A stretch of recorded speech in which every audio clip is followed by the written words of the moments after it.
Welcome to another exciting and elucidating episode of the Omni Talk Ask an Expert series. I am your host, Chris Walton. And I'm Mezzenga. And we are the founders of Omni Talk, the fast-growing retail blog that is all about the companies, the technologies, and the people that are coming together to shape the future of retail. Or as we like to call it, the blog that brings you tomorrow's companies today. And today we're going to touch on a subject that is on everyone's minds, but is also the subject at parties that people are afraid to talk about, and that is the subject of IT security. And we plan to do that through the lens of one of my favorite topics right now, which is electronic shelf labels. So joining us today to share his expertise on the subject is Art Miller, the global head of retail IoT, at Qualcomm. Art, welcome to the show. Chris and Ann, thanks for having me. Yeah, it's great to be here. I've talked to you a few times already, and I'm really geeked up and excited for this one, Art. I got to tell you and tell all the fans watching. But before we get started, I do want to just give a quick reminder that for those of you watching us live on LinkedIn, feel free to ask your questions of Art at any time via the chat session window on the right side of your screen. And please don't be shy, because there is a ton of nuance to this conversation that we're about to have. Yes, one of my favorite named, I think, interviews that we've done of all times. Like, people are not talking about this at cocktail parties in the way that they should, Art. So I'm excited for you to come in and elaborate on this topic for us today. I'd love for you, before we get started though, to tell the audience a little bit about your background and your expertise and why you're here talking with us today. Long time ago, I started at the University of Michigan. Worked my way through Chicago and at Motorola as an engineer, hired in as an engineering degree. At some point, I was there for a couple of years and came out to Qualcomm back in 1997. So at some point, they figured out I could talk to people outside of engineering, and they started putting me in front of customers. And that led to eventually me coming back to Qualcomm from Kyocera, a handset company, in a business role. And I've been in a business role roughly half my career, and engineering the other half of my career. And recently I've been focused on the technology that goes into retail. So for the last 3 years, that's been my only focus. Prior to that, I was helping to build our IoT business. So as Qualcomm diversifies, we're looking at IoT as one of those. So I've been hiding for a few years, building some businesses, and now we're out talking about some of the things we've been doing. What are some of the other, like you mentioned, how Qualcomm is getting into retail devices and IoT devices. What are some of the things that people might be familiar with when they're thinking of Qualcomm? Yeah, so when you think of Qualcomm, I think people think of maybe 5G, definitely, connectivity, cellular connectivity. But what they don't take into account are some of our adjacent businesses, which have grown significantly over the last few years. If you look at our automotive business, our IoT business, IoT alone for Qualcomm has been doing better than $1 billion per quarter. So it's not a small thing, but it's certainly, as we diversify beyond mobile, IoT and specifically retail IoT is one of our big areas we're investing in. If I read between the lines, Art, it sounds like we've got the extroverted engineer here on this conversation with us today. So I'm excited about that. Although the Michigan drop, that's suspect. I got to question that being the son of two Hawkeye parents, but we'll keep rolling here. All right, so casual observers are probably wondering, IT security, you're going to talk IT security through the lens of shelf labels. Like, what the hell is that all about? But in reality, I think it's actually a great proof point. So let's get the audience first up to speed on where ESL, electronic shelf label adoption, has been over the past few years and where you think it's going. Sure. So in electronic shelf labels, for those that don't know it, obviously we're just digitizing those paper labels at the shelf edge, allowing dynamic pricing or other things to happen. Now, in the past, those were the ROI to deploy those was simply based on automated pricing. And there was always this discussion that technology is expensive, labor's cheap, we don't change prices that often. So there wasn't really a need outside of a place like Europe where labor was already expensive. Where the ROI made sense. So in the U.S., there was always, or in U.S. or other markets where labor was somewhat cheap, there has always been this friction. Now technology is cheaper, labor, if you can find it, is more expensive. And then obviously there's this tie online to offline, and that need to have that pricing transparency between both sides. So there's been some of that friction has been reduced, some of the needs been pulling that stuff in. So where are retailers, I mean, you mentioned several friction points here, but where's the challenge then in this rollout of electronic shelf labels, and how are you kind of helping them with that? Sure. So I think that there's the challenge that we look at. We talked about the friction. There's also this: am I going to make the wrong decision? There's this right now. The nearly all, if not all, of the electronic shelf label solutions today are proprietary. So if you're a CIO or someone writing a big check, you're afraid you're going to make the wrong decision. So that's one. The other is when you start looking at when you're talking about billions of tags at this point. So rolling things out in such a way that with proprietary tech, and now this huge attack surface from a security perspective, you have to start really asking yourself, am I doing the right thing? So, we're trying to help solve a couple of those problems, the friction points with standardization and the ability to deploy end-to-end security in kind of an easier fashion than you would otherwise. We just are trying to raise visibility of what you should be asking or what you should be doing as a CIO. Yeah, and all right, so explain that to people too, because I want to make sure people understood that 1.2. You talked about billions of tags, right? Like, you've got each tag for every SKU in operation in a given, retail outlet, and for a mass merchant like a, Walmart or Target or somebody like that we talk a lot about. And across all their store base, that's a hell of a lot of tags. So you're saying each one of those is a security opportunity potentially, or a security risk in and of itself? Well, I think when you expose any technology into a store, whether or not you're using smart cameras at the edge to count people, or you're putting an industrial handheld or potentially a consumer device in all of your associates' hands, those are all attack surfaces. This one just happens to be magnified into the billions. So, we're looking at it's a wireless communication, protocol. So how that can either be used as kind of people trying to hack into your system through the uplink. It could be someone simply trying to change prices locally on a tag, or mess with a retailer, change all the prices of the same thing. So there's these attack vectors, either people having fun or people truly trying to do damage you're opening yourself up to. So, relying on just standard encryption or not doing anything is probably not the right answer. Got it. So got it. So basically the table set here is that electronic shelf labels, while they've had some points of friction in the past, they're now gaining popularity from the use case perspective in terms of synergies with online pricing, the problems with labor, but yet there's all these factors you have to think about from an IT security perspective and just an investment standpoint if you're going to roll them out. So one more use case, it just kind of one more friction point. I want to touch on that.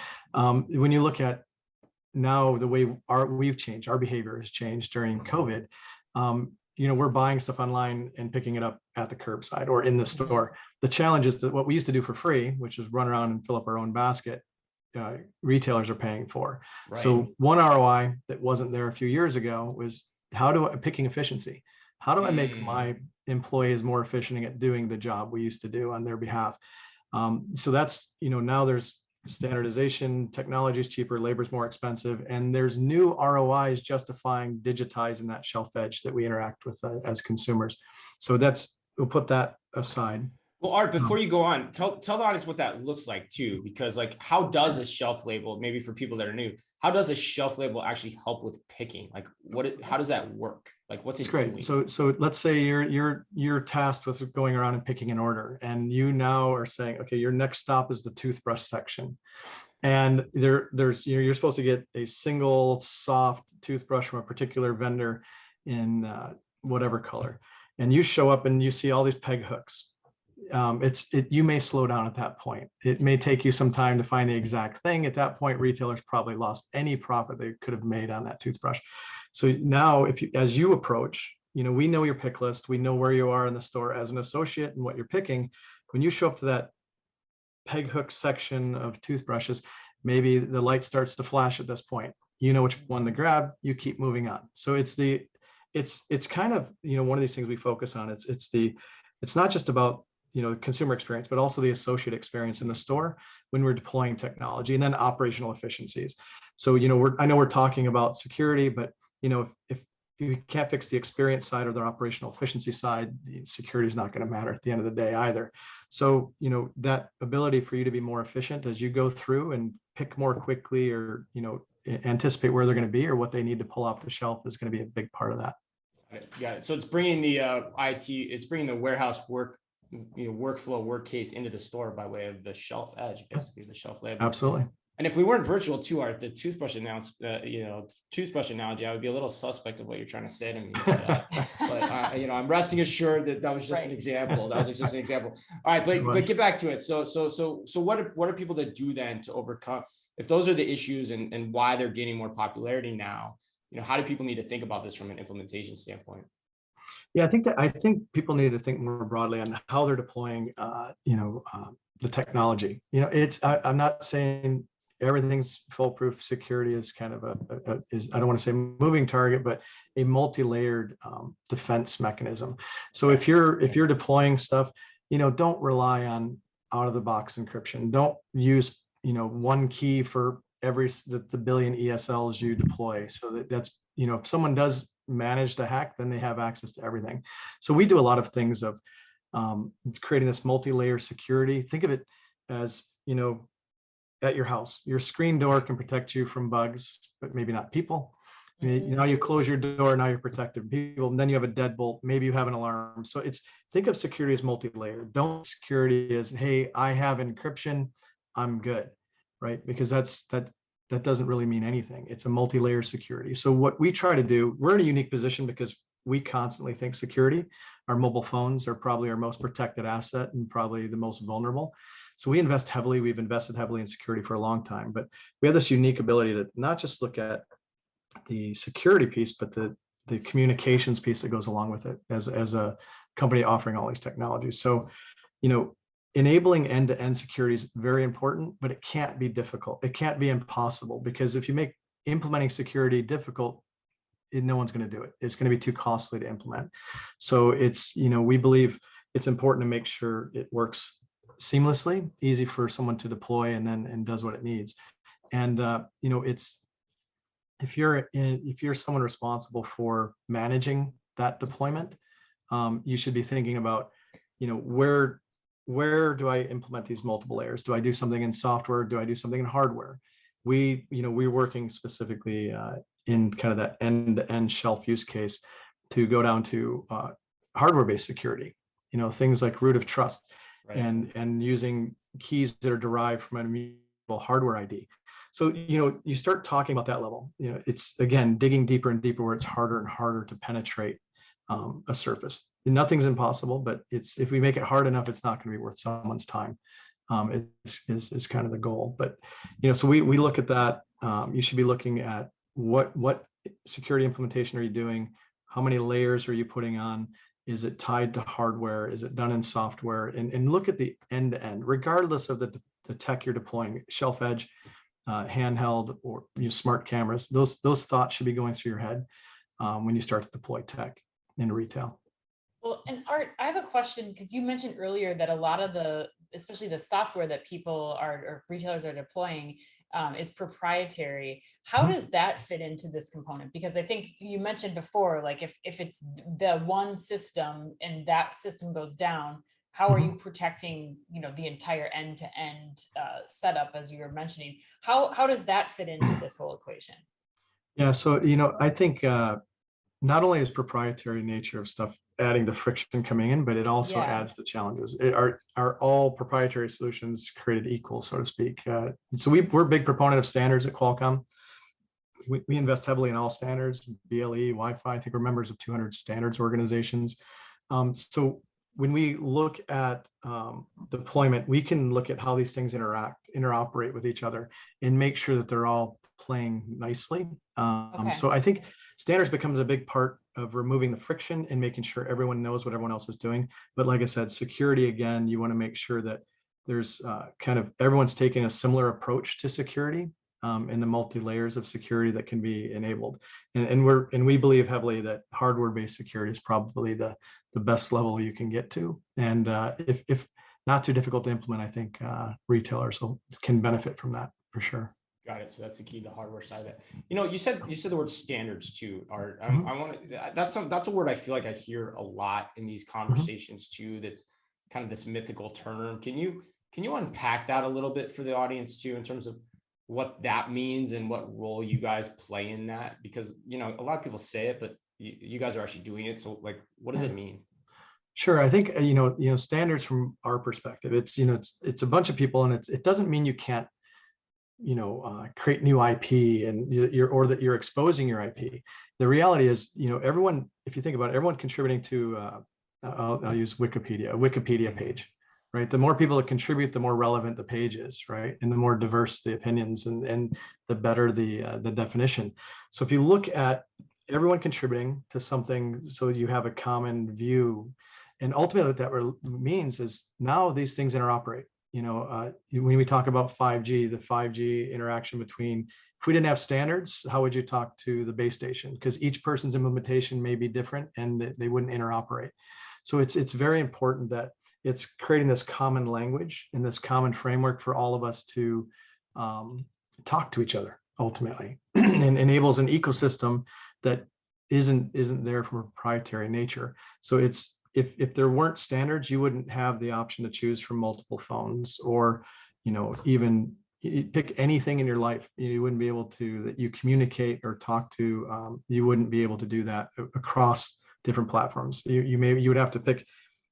Could you imagine a world where let's say your phone, you had to only call people that use that phone?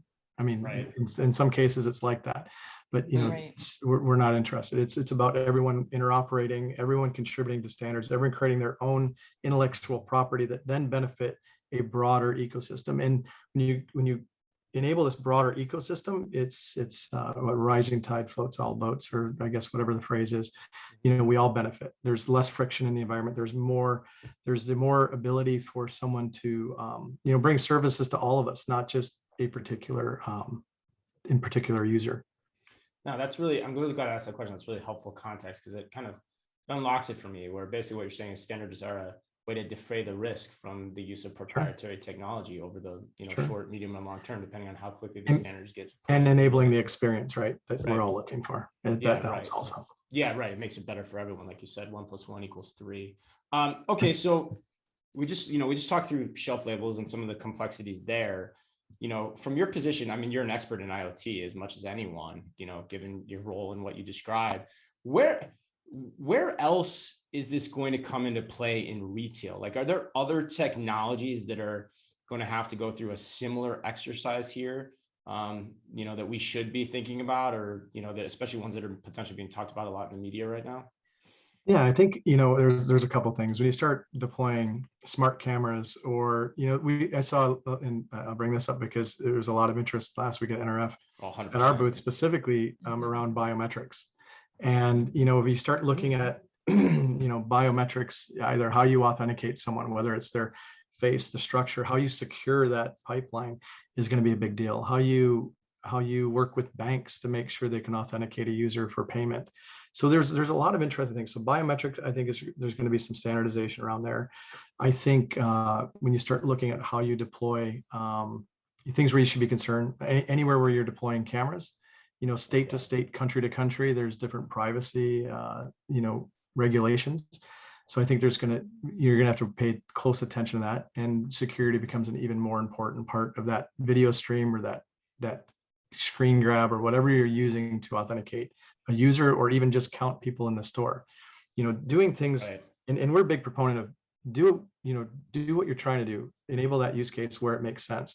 If we're all sitting in a store, if we're all sitting in the same room, it doesn't make sense to stream 4K video back to a server to say there's 3 of us, right? But and so there's 2 things that happen. There's a security risk in our own personally identifiable information, or maybe we just didn't want anyone to see us.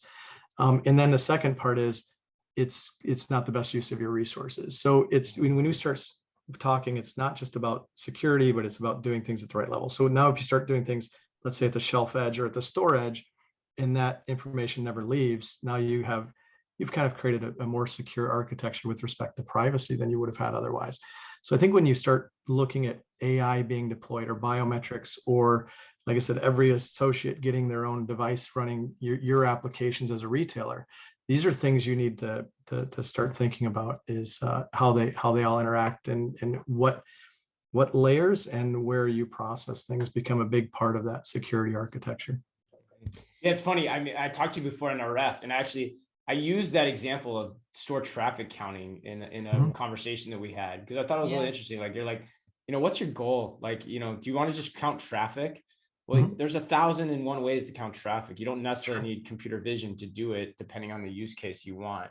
I think Absolutely. that's an important point to take away from what you just said, like, because you have to factor in all these different things that you need to think about.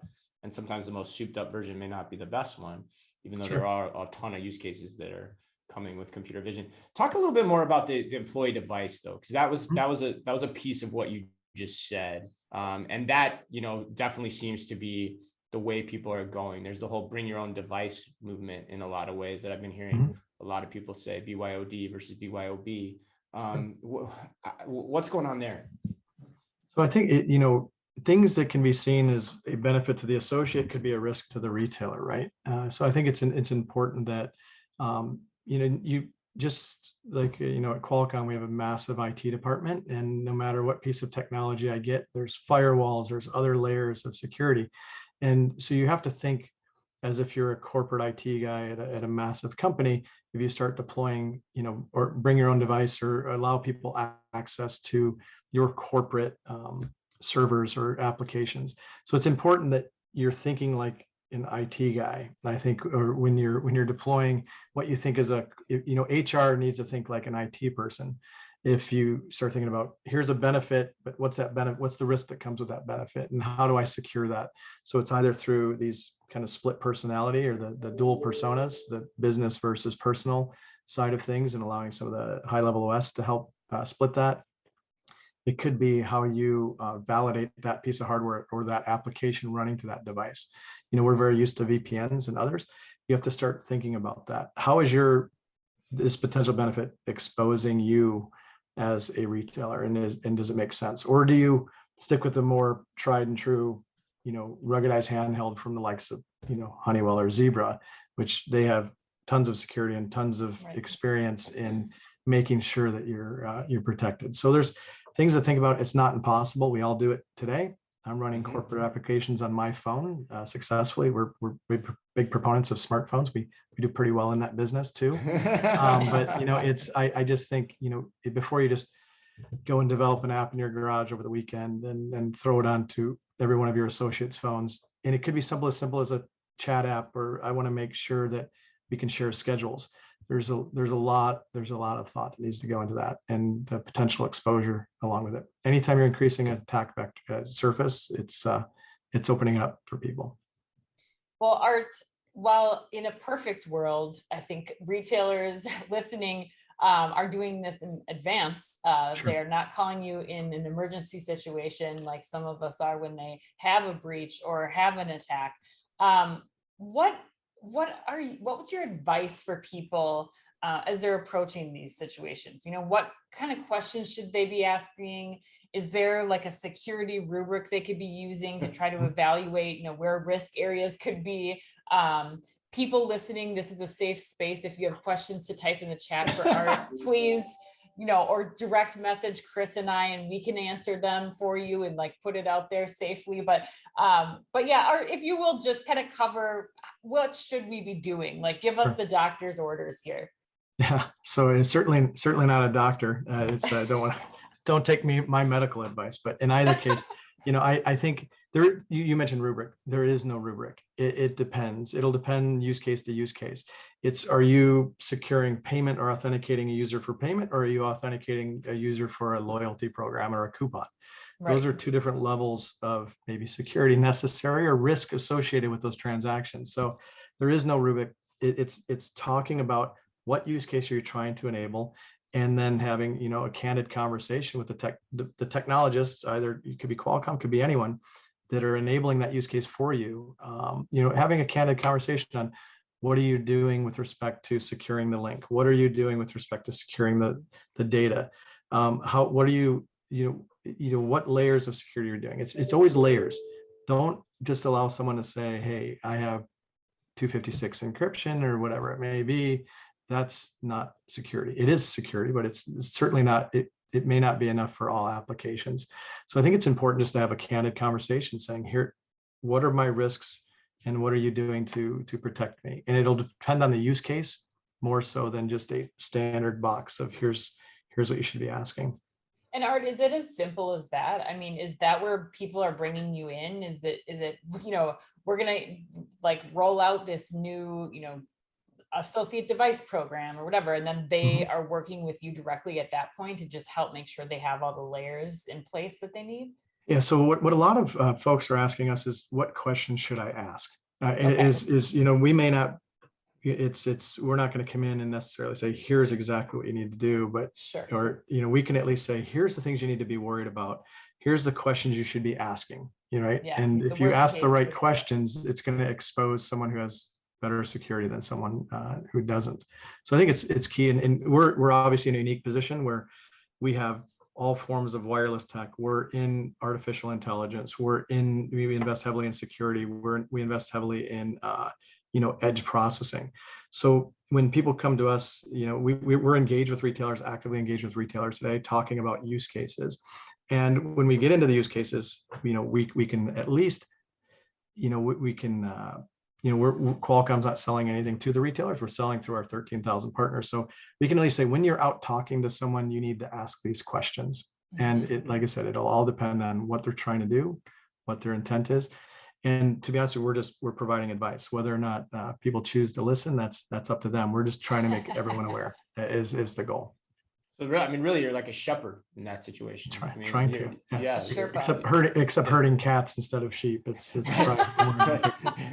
yeah, right. Cats is the nice way to put it when you're talking about Yes. retailers. Yeah, retailers. Yeah, for sure.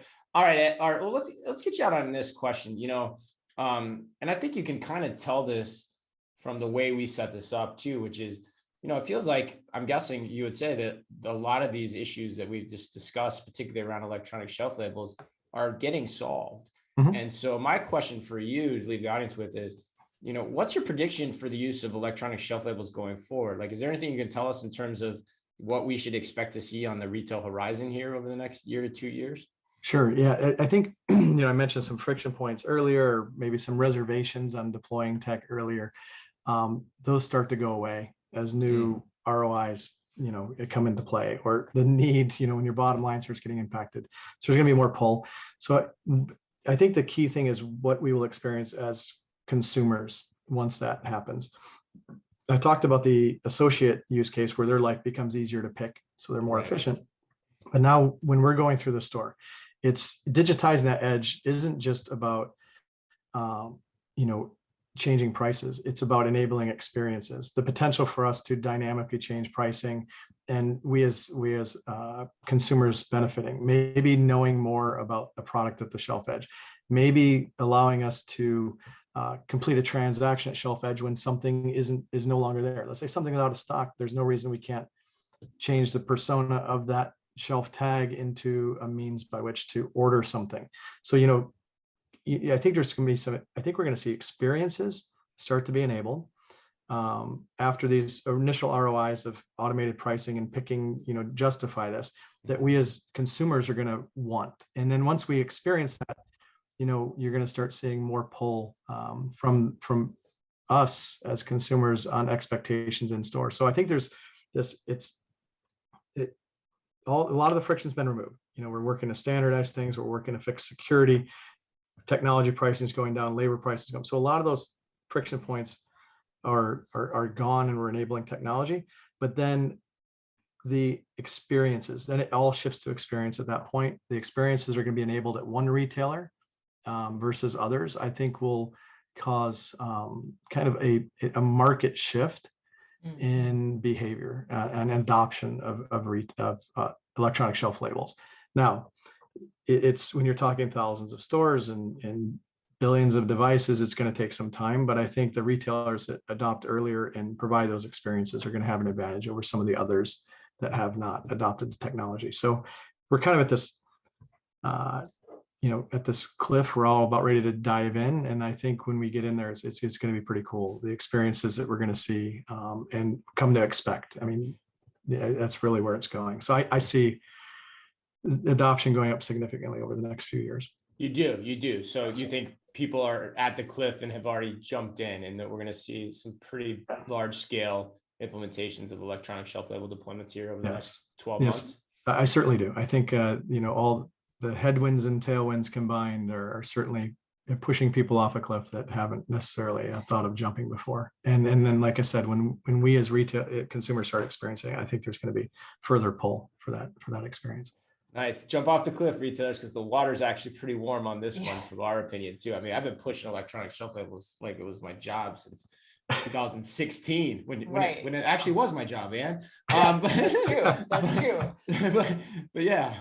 Well, Art, that was wonderful. If people who are about to deploy electronic shelf labels and need to know the right questions they should be asking of their security teams, if they want to get in touch with you, learn more about Qualcomm, where should they go? Sure. So thanks to our PR and marketing people, we're not hiding anymore. So if you just go to qualcomm.com/retail, it'll at least talk about our vision and link you to some of our partners, and you can get in contact with Qualcomm. If not, I mean, I'm on LinkedIn, Art Miller. I don't know if that's probably a good thing to put out there, because now I'll have more things to check, but yeah, easy to get a hold of us. We can have those conversations, and we're more than willing to have those conversations. Simply provide advice, whether or not you're using our technology. We're big proponents of standards and bringing the whole ecosystem along with us. Thanks, Art. Thanks, Art. Well, for everyone watching, that wraps us up. Thank you so much for participating with us today. Thanks to you, Art. It was a great conversation. I learned a ton. I really enjoy the conversation. Really enjoy getting the chance to sit down with you and chat about this topic and allow everyone to hear your expertise. It's really just a fascinating subject line. So again, Art Miller, Head of Global Retail IoT at Qualcomm. Thanks to everyone again for watching and participating on LinkedIn. And as always, be careful out there.